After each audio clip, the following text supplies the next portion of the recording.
Luego, había otros dibujos, estaba el Doraemon, por ejemplo. El Doraemon. La buchaca mágica.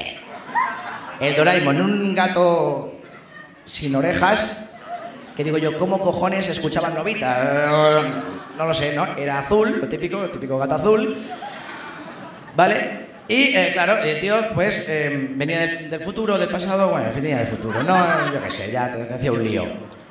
El tema es que, claro, Novita ahí, pues, ¿qué tendría? ¿12 años? ¿13 años?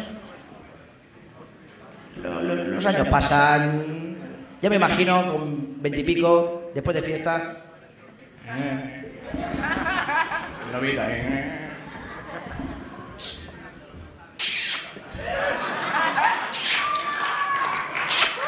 Gatito.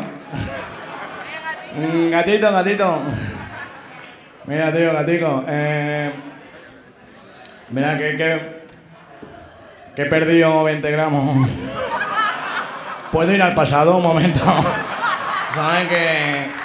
Ya, hay una cosa del Doraemon que yo flipaba, que era el casquet volador.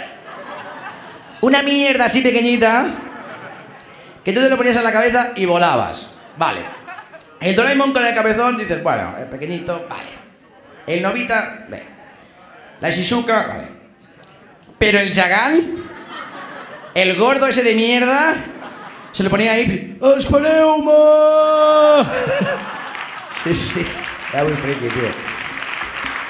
Era muy friki.